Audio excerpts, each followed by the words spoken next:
하나님께서 우리에게 주시는 말씀은 전도서 5장 10절부터 20절까지 말씀입니다.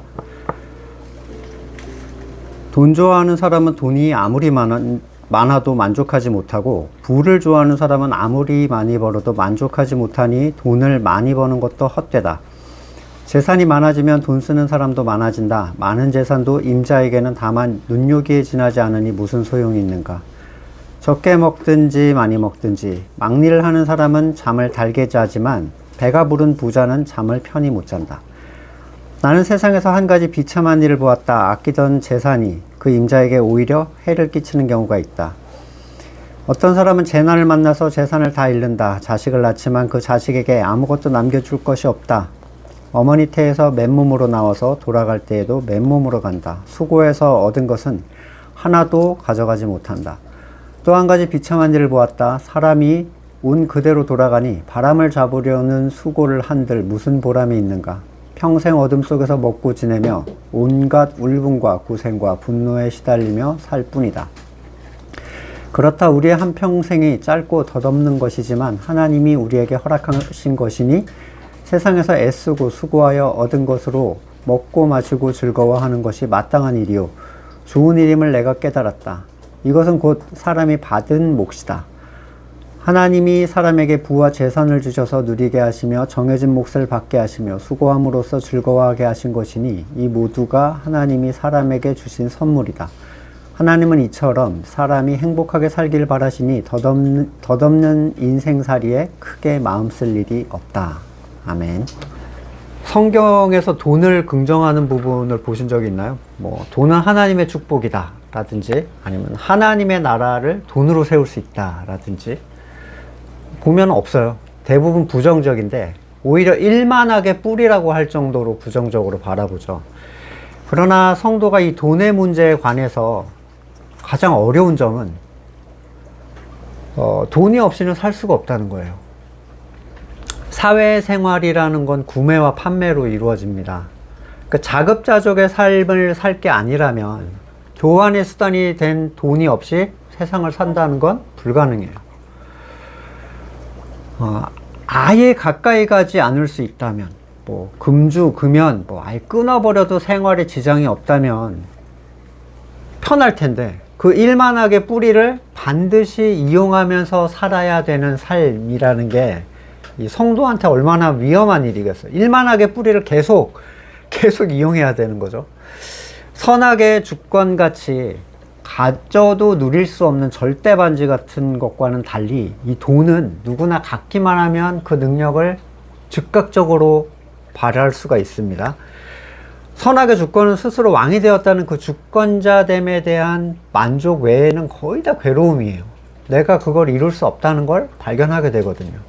하지만 돈은 갖는 순간 그 즉시 힘이 돼요.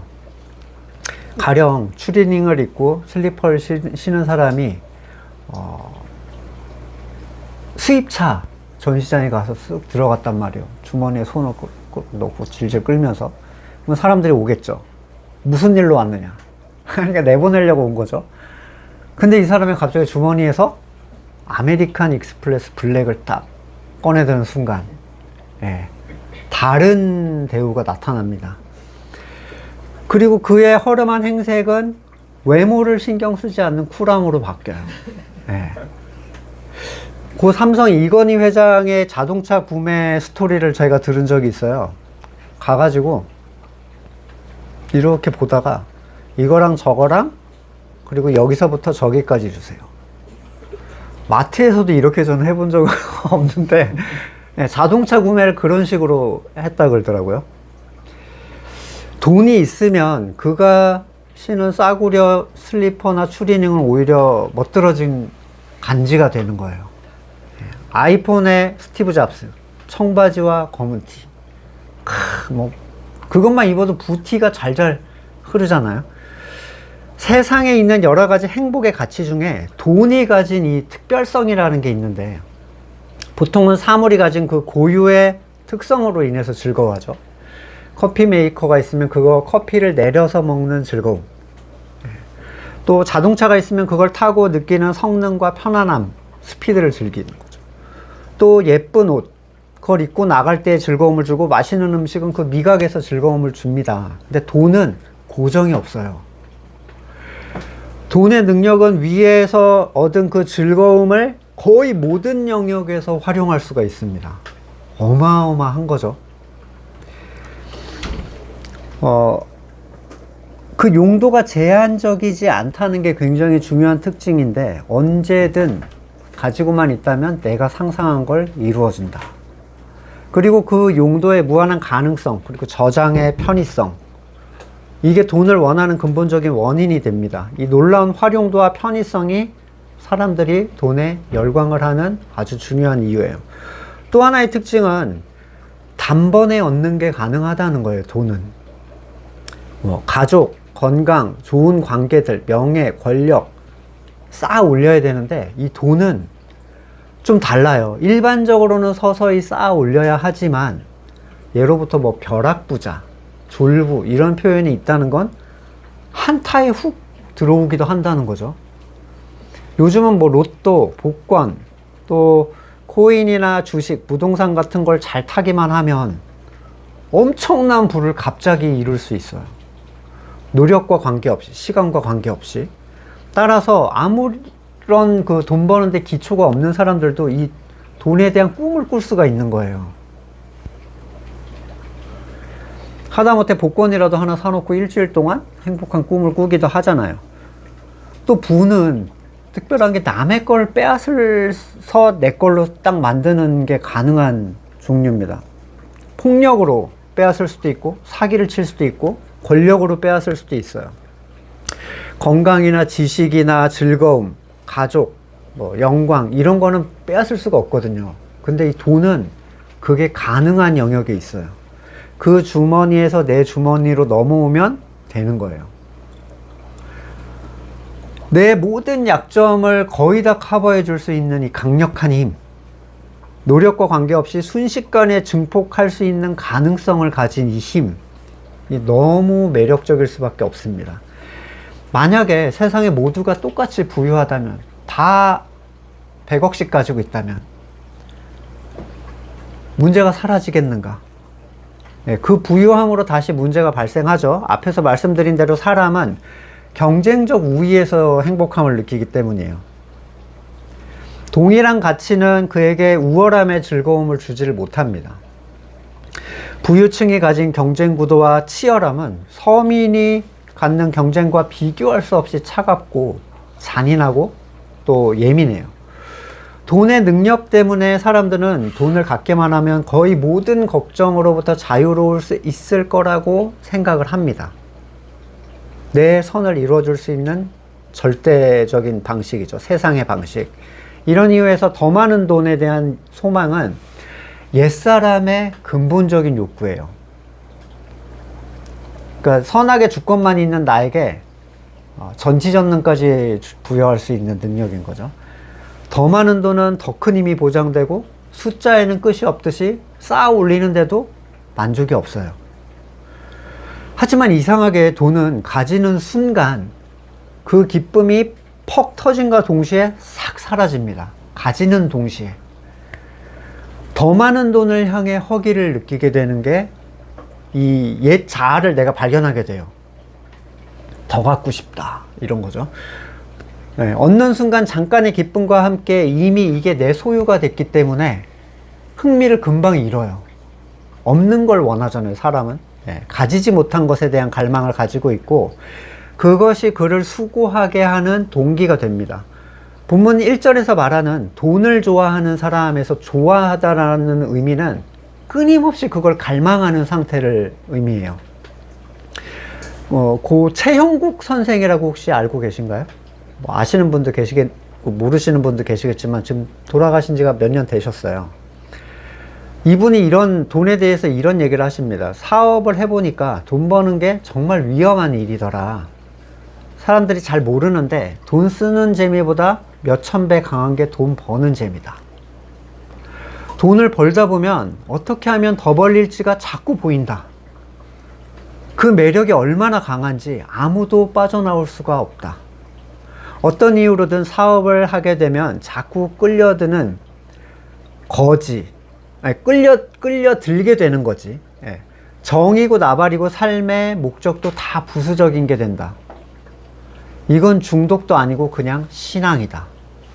돈 버는 게 신앙이 되고 권력이, 명예가 신앙이 된다. 그래서 나로서는 더 이상 깜냥이 안 되니 더 휘말리기 전에 그만둬야지 하고 생각했다. 밥은 먹으면 배가 부르면 멈출 수 있는데 돈은 더 배고프게 한다. 마약과도 같고 사람을 망가뜨린다. 이분이 한때 탄광 사업으로 소득 납부를 국내 2위까지 올라가셨던, 부자라면 엄청난 부자였던 거죠. 국내 최정상급 부자셨는데 어느 순간에 가진 걸 다 팔아서 민주화 운동을 하는 분들에게 다 나눠주고 그냥 나그네의 삶을 살기 시작해요. 사람들은 그런 자기를 되게 대단하다고 칭찬을 했지만 나는 살기 위해서 돈으로부터 도망친 것일 뿐이다 라고 얘기를 합니다. 많은 부를 누려보았던 솔로몬도 이 돈을 향한 갈망에는 끝이 없다는 것을 얘기를 하고 있는데, 재산이 30억인가가 되면 의식주에서는 올라갈 데가 없대요. 의식주에서는. 먹고 자고 입는 일에서의 개선은 그 정도가 거의 한계인가 봐요. 더 좋은 집, 더 비싸고 맛있는 음식, 더 예쁜 옷, 뭐 이런 거. 그러면 1000억을 가져도 눈에 보이는 의식주 생활에는 거의 변화가 없다는 거예요. 30억이나 1000억이나. 그러니까 저는 30억까지만 모아보겠어요. 이렇게 생각하시지 않죠? 30억보다 더 가진 사람은 뭘 위해서 돈을 강구할까, 그러면? 변화가 없는데. 눈에 띄는 변화가 없는데 왜 자꾸 모으려고 할까? 그냥 더 많은 돈을 위해서예요. 더 많은 돈. 1000억보다는 1100억이 나은 거죠. 1100억은 1000억보다 100만원짜리 식사를 10,000번이나 더 할 수 있습니다. 기회를 저장하는 거예요. 그냥 기회 저장. 그러나 1100억이 모여도 1200억을 향해 달립니다.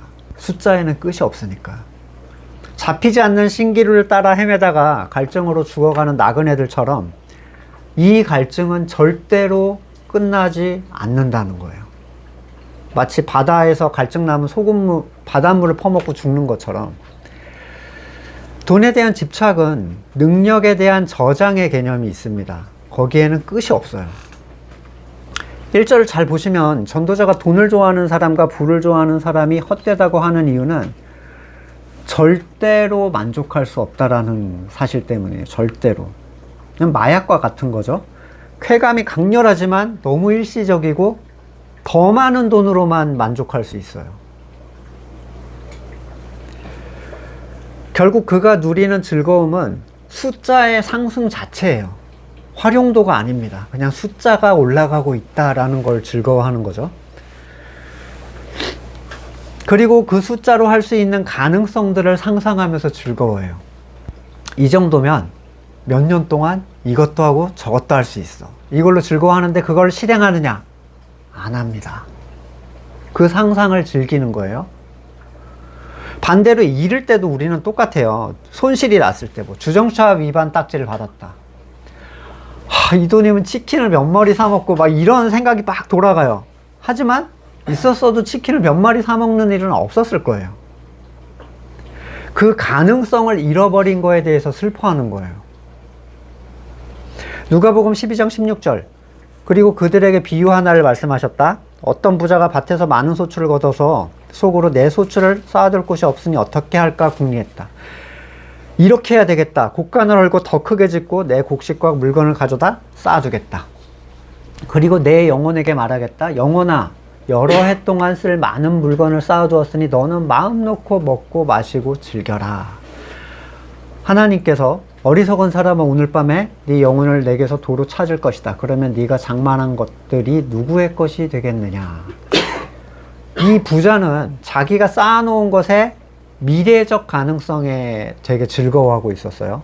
이거면 몇 년 먹고 놀 수 있겠다.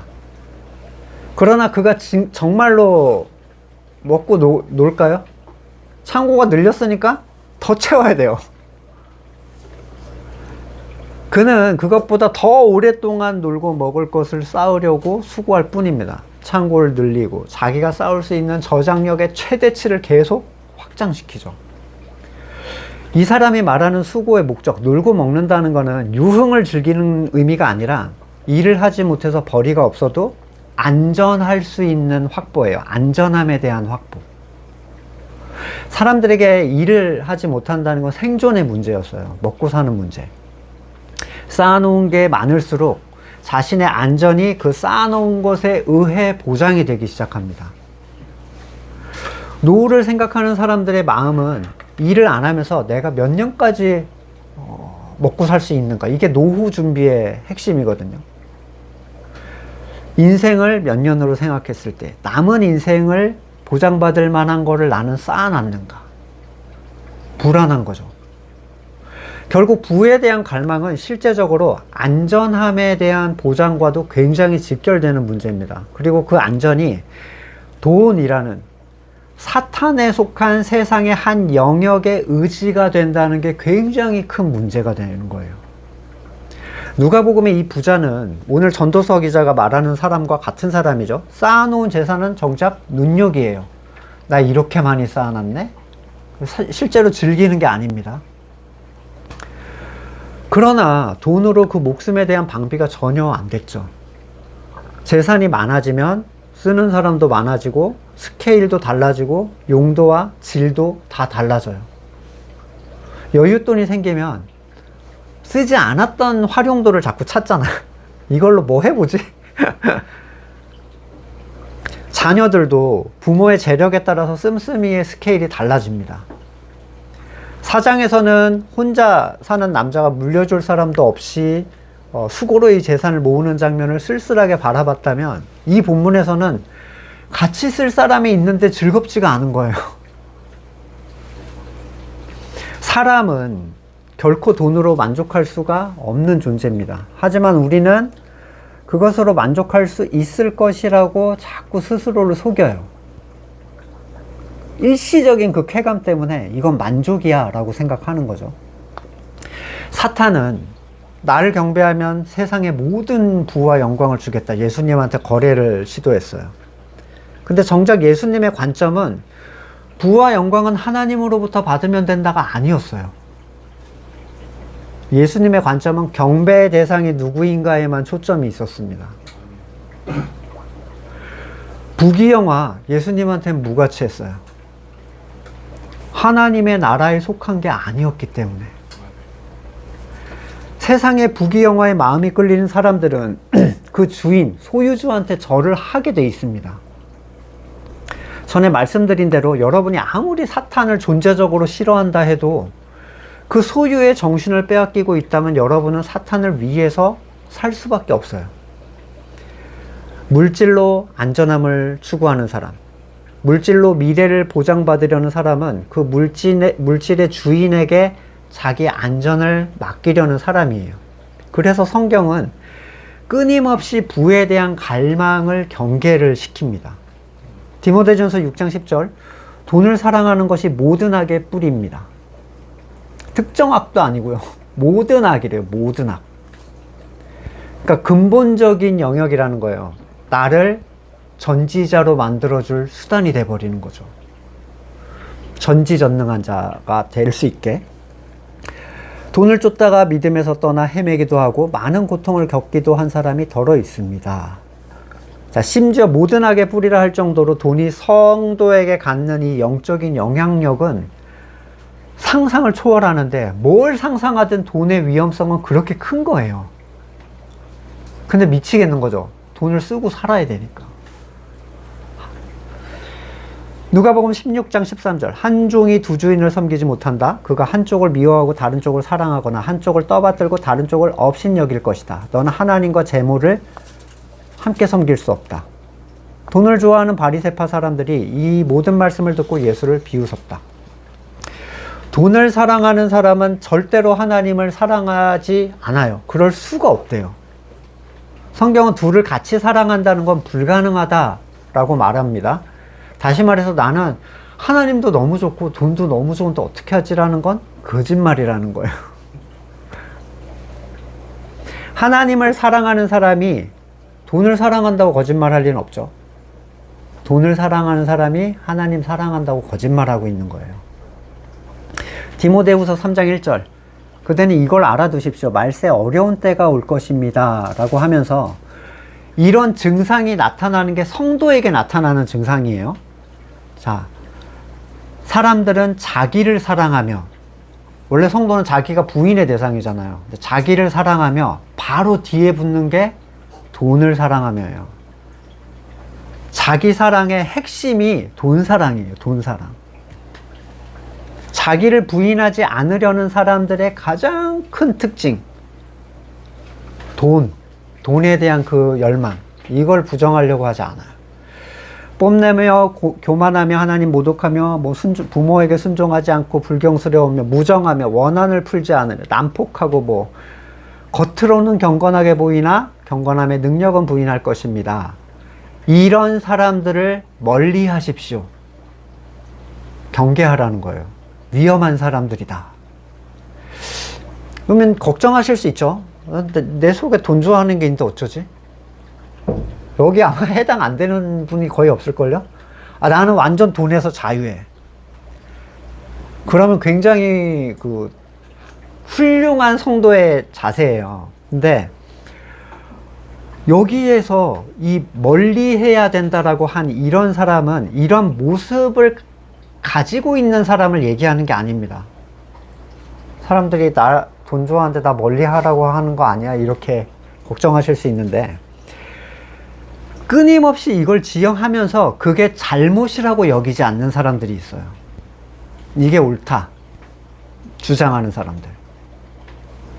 우리의 옛사람 안에 작동하는 그 습성이 있다는 것 자체는 문제가 아닙니다. 그냥 부인의 대상이 되는 거예요, 걔는. 근데 이것들을 선으로 고집하는 사람과는 함께 해서는 안 된다는 거예요. 유익할 게 하나도 없습니다. 누가복음 14장 18절, 그런데 그들은 모두 하나같이 핑계를 대기 시작했다. 한 사람은 밭을 샀는데 가봐야 되겠어. 또 사람은 겨릿소 5쌍을 샀는데 시험해 봐야 되겠어. 어떤 사람 결혼해서 아내를 맞아야 되겠어. 자, 주님의 혼인잔치에 초대받은 사람의 핑계 3개 중에 2개가 돈에 관한 건데, 심지어 돈이 없어서도 아니고 돈이 많아서 발생한 상황이에요. 밭을 사고 겨릿소 5개를 구매했어요. 5쌍. 돈의 구매력의 결과가 그들의 발을 붙들었습니다. 구매력의 결과가.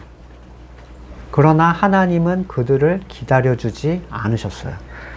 14장 24절, 내가 너희에게 말한다. 초대를 받은 사람 가운데는 아무도 나의 잔치를 맛보지 못할 것이다. 마가복음 4장 19절에 세상의 염려와 재물의 유혹과 그 밖에 다른 일에 욕심이 들어와 말씀을 막아서 열매를 맺지 못한 사람들이 있는데, 재물의 유혹, 그러니까 선에 대한 성취력, 자기의 안전함에 대한 스스로의 보장, 하나님이 없어도 세상으로 보장되는 안전함이 굉장히 편안하게 느껴지는 거예요. 이 생각은 하나님을 의지하고 싶지 않은 인간의 본성을 잘 보여줍니다. 성경에서는 걱정하지 마, 내가 너를 지킬 거야 하는데 믿음지가 못해. 통장 안에 들어있는 돈이 훨씬 안전하게 느껴지는 게 사람이라는 거죠. 내가 내 주인 된 삶에 대한 습성이에요. 중요한 건 그가 가난한가 부한가가 아니라 돈을 원하고 있는가를 자꾸 얘기를 합니다. 재물의 유혹이라고 하면 우리 돈을 못 가진 사람이 돈을 원하는 거라고 생각하잖아요. 하지만 최영국 선생님의 경고처럼 버는 재미가 더 큰 유혹이에요. 1000배나 더 강력한.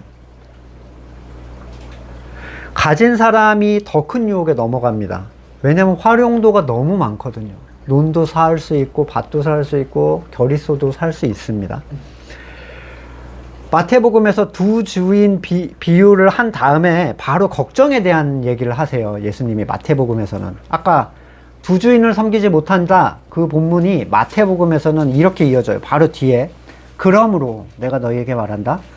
목숨을 부지하려고 먹을까 마실까 입으려고 걱정하지 마라. 예? 공중의 새를 봐라. 다 아버지께서 기르시지 않냐. 누가 걱정해서 수명 하나를 늘릴 수 있느냐.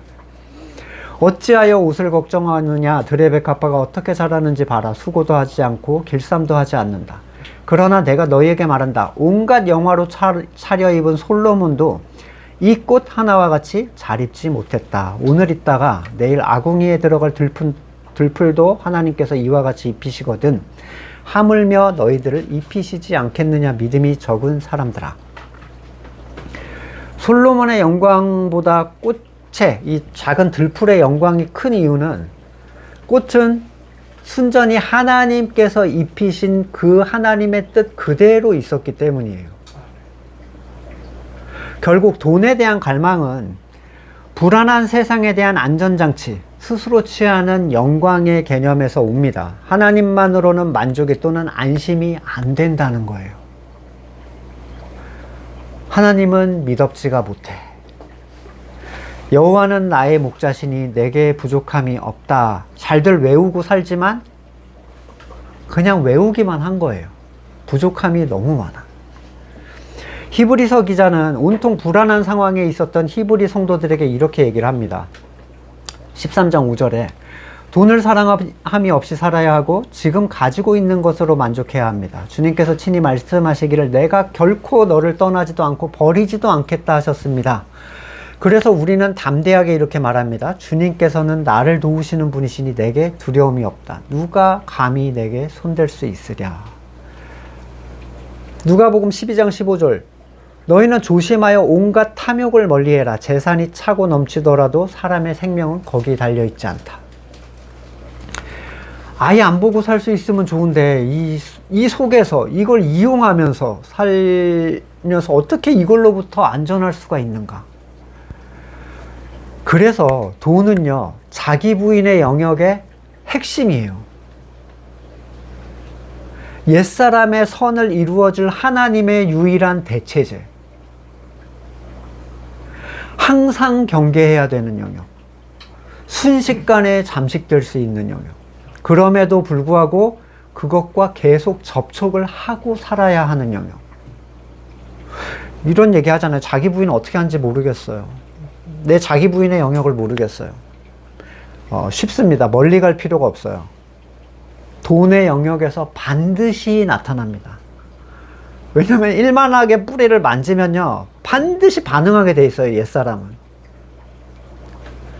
돈으로 불안하고 화가 나고 슬퍼지고 기뻐하고 자랑하는 모든 일들에 대해서 자기 부인의 영역은 발생할 수 있어요.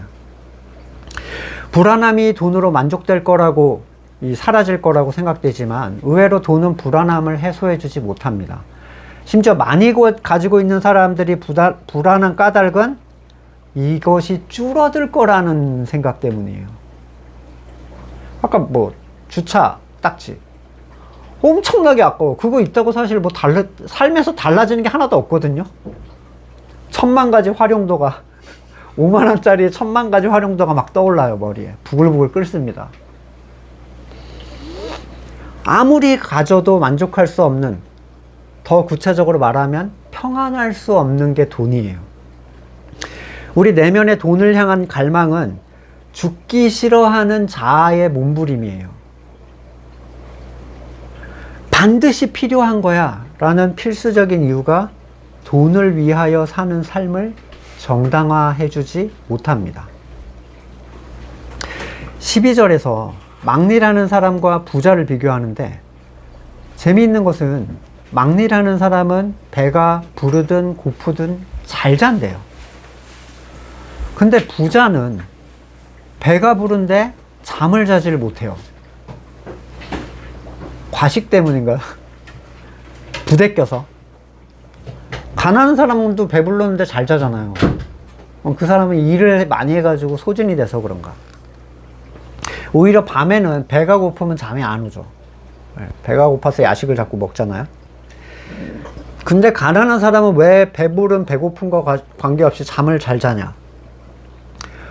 가진 것에 대한 걱정의 문제예요. 이거는 빼앗길 것이 없는 사람은 빼앗을 자를 걱정할 필요가 없죠.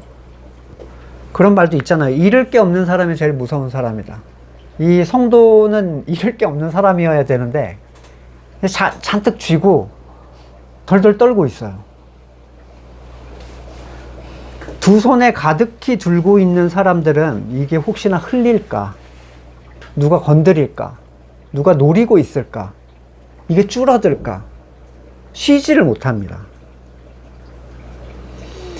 이 가진 재물로 인해서 서서히 그가 고통을 받기를 시작해요. 재물이 그에게 고통을 주기 시작하는 거예요. 근데 몰라요. 이게 재물 때문이라는 걸 몰라. 오히려 더 많은 재물로 그 고통을 없애려고 합니다. 많이 가진 사람들은 잃을 걸 두려워하고 줄어드는 걸 두려워하는데, 가진 것이 자기에게 유익이 되지 못해도 더 원하게 되는 게 재물이다. 그래서 돈을 마약에 비유한다는 거예요. 더 이렇게 되는 거죠. 가지면 가질수록 해가 되는데도 거의 전 인류가 아니야, 이건 유익한 거가 될 거야 라고 여기는 게 돈이에요. 사탄이 예수님께 내게 경배하면 주겠다고 했던 그 거래물, 성도는 돈은 늘 위험하다라고 생각을 하고 있어야 돼요. 빌립보서 3장 7절, 나는 내게 이루었던 것은 무엇이든지 그리스도 때문에 해로운 걸로 여기게 됐습니다. 뿐만 아니라 예수 그리스도를 아는 지식이 가장 고귀함으로 나는 그 밖에 모든 것을 해로 여깁니다. 나는 그리스도 때문에 모든 걸 잃었고 그 모든 것을 오물로 여깁니다. 나는 그리스도를 얻고 그리스도 안에 있는 사람으로 인정받으려고 합니다. 자, 삶에 있어서 세상에 유익이 됐던 모든 세상에 속한 것을 배설물로 여긴다는 바울의 말은 내버려야 할 것으로 인지한다는 거예요. 이것은 자기 부인의 영역이다 라고 여긴다는 거예요. 이 유익을. 이게 있으면 그리스도를 아는 지식을 잃게 된다는 걸 알고 있어요. 반대로 그리스도가 내 안에 있으면 이걸 잃게 됩니다. 명예, 학식, 부, 세속적인 행복, 안전함, 가족, 여러 가지 인간관계들, 세상에 속한 것이 그리스도를 더 알게 해주는 데는 도움이 될 수 없어요. 오히려 그를 높아지게 하고 의존적으로 만들어요. 세상 의존적. 하지만 사람들은 세속적인 성취와 축복을 하나님의 복이다라고 공공연하게 말하면서 간증하고 소망하고 소망하라고 해요. 목회자가 소망하라. 구체적으로, 열정적으로. 신명기 8장 12절에 보면 너희에게 이런 때가 올 텐데 라는 얘기를 합니다. 당신들이 배불리 먹으며 좋은 집을 짓고 거기 살지라도, 또 당신들의 소와 양이 번성하고 은과 금이 많아져 재산이 늘어날지라도, 혹시라도 교만한 마음이 생겨 당신들을 이집트 땅 종살이하던 집에서 이끌어내 주신 당신들의 하나님을 잊어버리는 일이 없도록 하십시오. 예, 그 광야, 그 험난한 곳에서 우리를 이끄신 분, 차돌바위에서 샘물을 내신 분, 알지도 못하던 만나를 먹이신 분, 이것이 다 당신들을 단련시키고 시험하셔서 잘되게 하시려는 것이었습니다. 자, 이 잘되는 게 뭐냐면요, 가나안을 감당할 수 있게 해주는 거예요. 이 광야의 훈련은 가나안을 감당할 수 있게 해주려고 주시는 거라는 거예요. 당신들 마음속으로 이 재물은 내 능력과 내 손의 힘으로 모은 것이라고 생각할 것 같아서 걱정이 됩니다.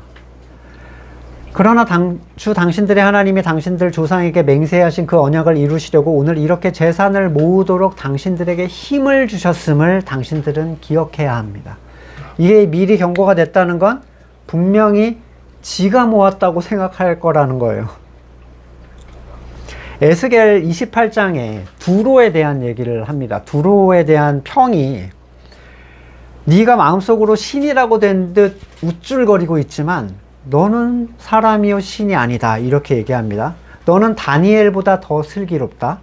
아무리 비밀스러운 것이라도 내게 드러나지 않은 것이 없다. 너는 지혜와 총명으로 재산을 모았고 모든 창고에 은과 금을 쌓았다. 무역을 해도 지혜를 가지고 있으므로 재산을 늘렸다. 그래서 네 재산 때문에 네 마음이 교만해졌다. 마음속에 신이라도 된 듯 우쭐대니 라고 이제 하나님이 내가 그걸 다 쳐버리겠다, 이렇게 얘기하세요. 그래서 8장 15절부터 보세요. 된 날부터 너는 완전했다라고 표현했는데, 근데 마침내 네게서 죄악이 드러났대요. 물건을 사고 파는 일이 커지고 바빠지면서 라는 시작점이 나타납니다. 폭력과 사기를 서슴지 않고 내가 너를 더럽게 여겨서 거룩한 하나님의 산에서 쫓아냈다.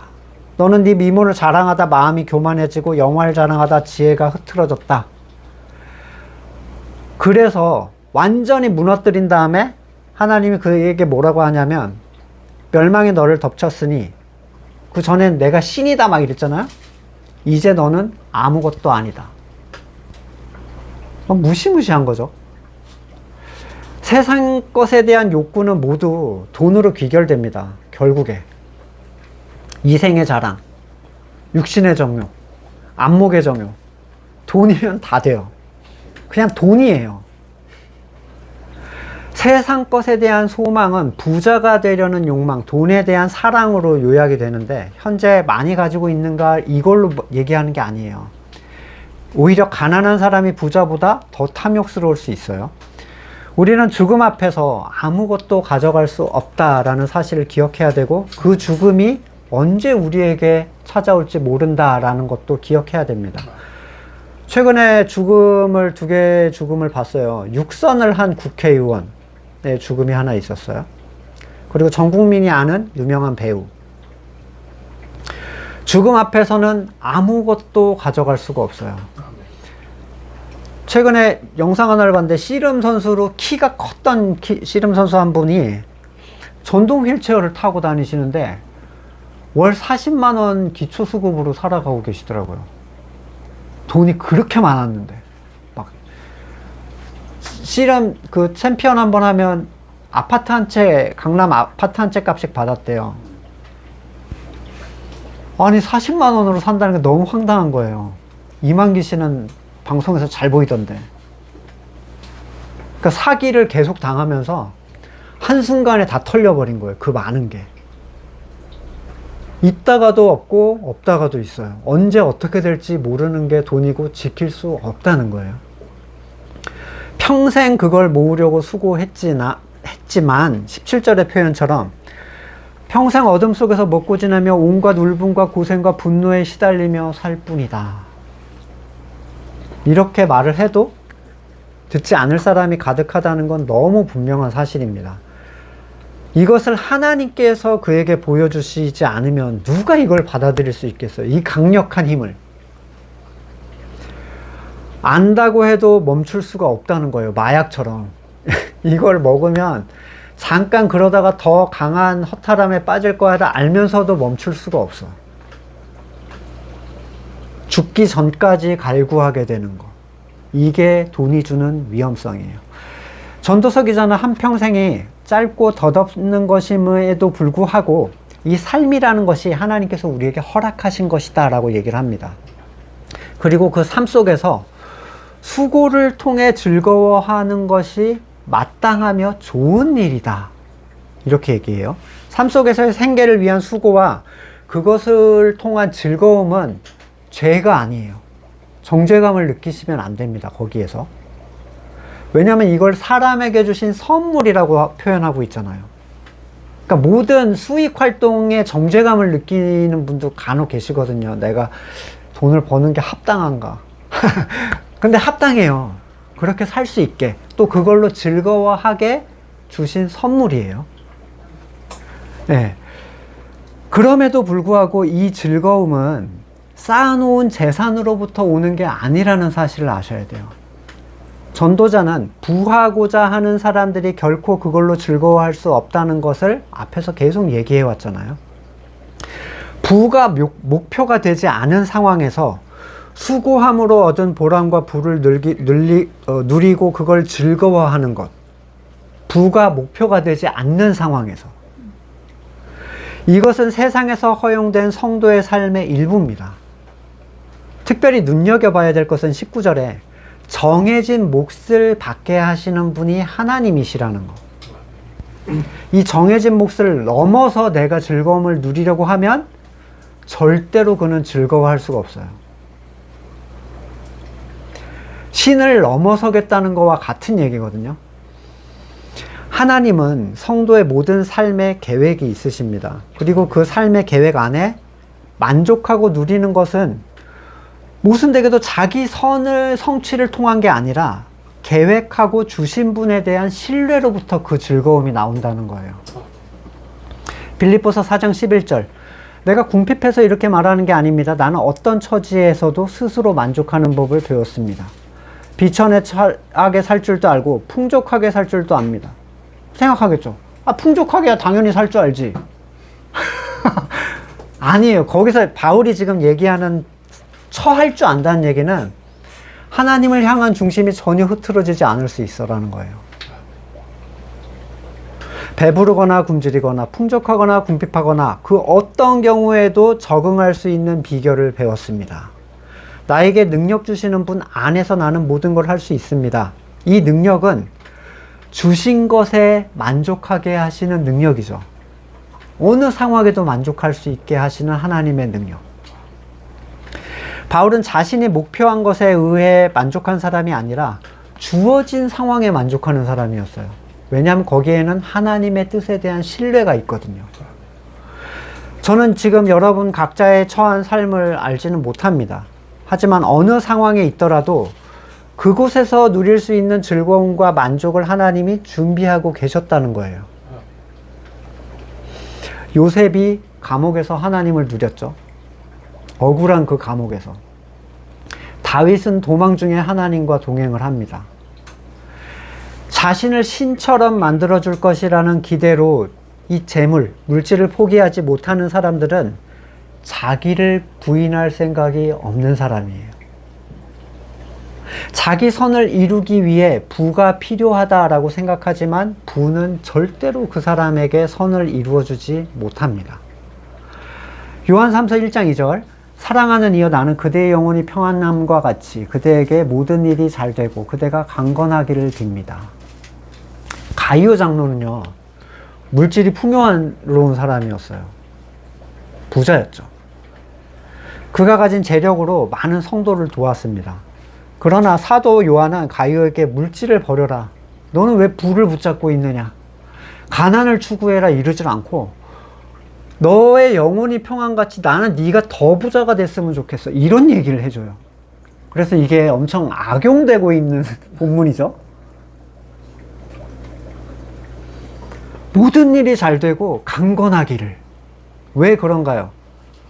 부에 처할 수 있는 사람이었다는 거예요. 가이오는. 하나님으로 만족하지 이 사람은 부로 만족하는 사람이 아니라는 걸 아는 거죠. 그가 가진 물질이 그를 전혀 흔들지 못하고 있었습니다.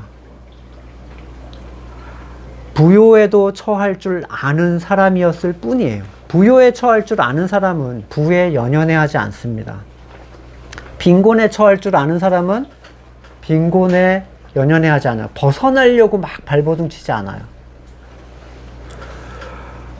빈곤 속에서 주시는 채움을 누리게 됩니다. 참고로 이 부에 처할 줄 아는 사람은 빈곤에 처할 때 문제가 없어야 되는 아주 높은 수준의 사람이에요. 부에 처할 줄 아는 사람이 더 상위 버전이야. 그러니까 저는 하나님 부에 처할 자신이 있습니다. 이런 사람은 사실 자격미달이에요. 그냥 이 상황을 감사하게 생각해야 돼요. 어디에든 처할 줄 아는 사람은 늘 그 중심이 그리스도로 평안합니다. 연약함에도 처할 줄 알고 건강함에도 처할 줄 알고 배고프거나 배부르거나 평안할 수 있는 그것은 그에게 스스로 지켜내야 될 게 없다라는 걸 인정하기 때문이에요. 내가 지킬 수 있는 게 없다라는 걸 인정하는 사람. 그 모든 것이 하나님의 것으로 채워지는 사람은 잃을 것에 대해 두려워하지 않습니다. 왜냐하면 하나님은 뺏기시는 분이 아니거든요. 나에게 없다면 그게 하나님의 선한 뜻 안에 있다라는 얘기일 뿐이에요. 이 사람이 평안한 이유는 과거에 대한 후회도 없고요.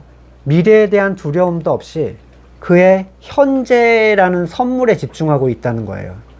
우리가 재밌게도 영어의 present, 선물과 현재라는 두 가지 의미를 다 가지고 있어요. 현재를 선물로 아는 사람들, 이 사람은 한 줌의 평안으로도 충분히 즐거움을 누리고 하나님은 그걸 이렇게 살기를 원한다라고 하신 그 사람이 바로 이 성도들입니다. 우리가 가지고 있는 물질에 대한 걱정들, 이 근본을 좀 잘 살펴보실 필요가 있어요. 말씀을 생각하시면서 왜 이렇게 더 가지려고 추구하는가? 왜 이렇게 이걸로 나의 안전을 보장하려고 하는가? 과연 나는 이것으로 즐거움을 누릴 수 있는가? 그리고 그 근본에 선악의 주권자가 된 내가 전능자의 주권까지 얻고자 하는 그 지향이라는 것을 우리가 간파를 하게 되면, 그리고 하나님은 모든 것을 절대로 뺏기지 않고 돌보시는 분이라는 그 전제가 되면 풍랑이 치는 배에서 주무시는 예수님처럼 평안을 누리게 될 겁니다. 말씀 놓고 같이 잠깐 기도하시겠습니다. 돈을 사랑함이 없이 살아야 하고 지금 가지고 있는 것으로 만족해야 합니다. 주님께서 친히 말씀하시기를 내가 결코 너를 떠나지도 않고 버리지도 않겠다 하셨습니다. 그래서 우리는 담대하게 이렇게 말합니다. 주님께서는 나를 도우시는 분이시니 내게는 두려움이 없다. 누가 감히 내게 손댈 수 있으랴. 일만하게 뿌리를 날마다 대하면서 우리의 연약함을 끊임없이 발견합니다. 돈으로 취하려는 안전함과 평안함의 허상을 우리에게 보여주시고, 여호와는 나의 목자시니 내게 부족함이 없다라는 그 고백들이 참으로 우리의 고백이 되도록 은혜를 베풀어 주시옵소서. 지금은 우리 구주 예수 그리스도의 은혜와 하나님의 사랑과 성령님의 교제케 하심이 예수 그리스도 한 분만으로 평안하기를 간절히 소망하는 우리 성도들과 그의 삶의 자리 가운데 지금으로부터 영원까지 함께 하시기를 간절히 축원드립니다. 아멘.